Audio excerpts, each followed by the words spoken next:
ভাবতে ভালো লেগেছিল।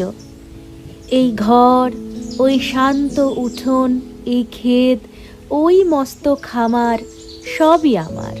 এবং আমি ইচ্ছে হলেই পারি ইচ্ছে মতন জানলা দরজা খুলতে, ইচ্ছে মতন সাজিয়ে তুলতে শান্ত সুখী একান্ত এই বাড়ি।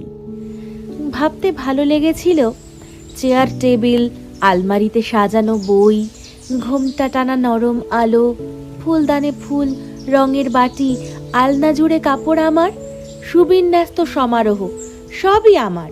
এবং আমি ইচ্ছে হলেই পারি দেওয়ালে লাল হলুদ রঙের কাড়াকাড়ি মুছে ফেলতে সাদার শান্ত টানে। ওই যে বাড়ি, এই তো আমার বাড়ি। বুকশেলফ।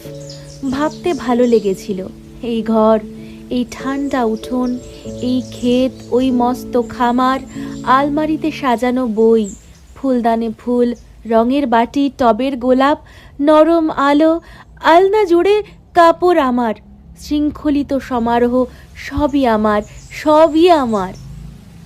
ভাবতে ভালো লেগেছিল কাউকে কিছু না জানিয়ে হঠাৎ কোথাও চলে যাব, ফিরে এসে আবার যেন দেখতে পারি যে নদীবয় অন্ধকারে তারই বুকের কাছে বাড়িটা ঠায় দাঁড়িয়ে আছে। ওই যে বাড়ি, ওই তো আমার বাড়ি।